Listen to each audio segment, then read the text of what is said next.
శైవ వైష్ణవ భక్తులు బొట్టు పెట్టుకోవడంలో తేడా ఎందుకు? బొట్టు అనేది మన హిందూ సంప్రదాయం. మన పూర్వీకులు మనకు ఇచ్చిన వెలకట్టలేని సంపద. బొట్టు అనేది శుభాన్ని, మానసిక ఐశ్వర్యం, ప్రశాంతతకు చిహ్నమని చెబుతారు. అయితే ఈ బొట్టును ఒక్కొక్కరు ఒక్కోలా పెట్టుకుంటారు. విష్ణు భక్తులు నిలువుగాను, శివ భక్తులు అడ్డంగాను విభూతి ధరిస్తారు. దీనికి పెద్దగా కారణమంటూ ఏమీ లేదని తెలుస్తోంది. నుదుటి భాగానికి అంగారకుడు, కుజుడు అధిపతి అని చెబుతారు. అంగాకరకుడిని అగ్ని దేవుడని కూడా చెబుతారు. అగ్ని రూపాన్ని సింధూర వర్ణంతో పోల్చుతారు. పైగా బొట్టు పెట్టుకునే నుదురు ప్రాంతాన్ని జ్ఞాననేత్రం లేక మనోనేత్రం అని కూడా అంటారు. అగ్ని రూపానికి చిహ్నంగానే నుదుటి మీద ఎర్రటి బొట్టు పెట్టుకోవడం జరుగుతుంది.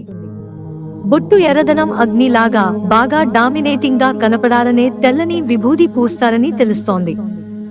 విభూది 3 వేళ్లతో పూసుకుంటారు కాబట్టి మనకు 3 గీతల లాగా కనిపిస్తుంది. ఈ 3 గీతలను శివతత్వంగా భావిస్తారు. వైష్ణవం మొదలైన తరువాత శివ, వైష్ణవ తత్వాల తేడా కోసం 3 వేళ్లతో అడ్డంగా విభూది పూయడం బదులు నిలువగా పూసి దానిమీద ఎర్రటి జ్యోతి వెలిగించినట్లు బొట్టు పెట్టుకోవడం మొదలైంది.